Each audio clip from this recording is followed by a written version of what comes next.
Hello everyone, welcome back to my YouTube channel পিকুস world. কেমন আছো সবাই? আশা করছি সবাই ভীষণ ভালো আছো, আর আমিও ভীষণ ভালো আছি।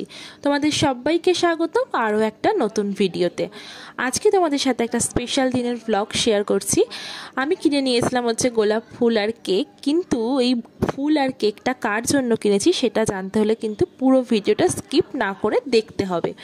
আমি ছিলাম এখন নৈহাটি স্টেশন, আমি নামবো 3 নম্বর প্ল্যাটফর্মে, আর তোমাদেরকে দেখো ব্রিজ থেকে 1 নম্বর প্ল্যাটফর্মটা দেখাচ্ছি।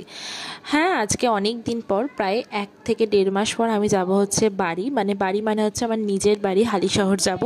তাই জন্য আমি 3 নম্বর প্ল্যাটফর্মে নামলাম, কিন্তু ট্রেন ছিল প্রচণ্ড লেট। আর এদিকে আমি এদিকে ঘড়ির কাঁটা তো দৌড়াচ্ছে, কিন্তু ট্রেন কিন্তু লেট করে আসছে। তখন ঘড়িতে বাজে প্রায় 12টা বেজে, 12টা বাজে এরকম সময়, কিন্তু ট্রেন তখনও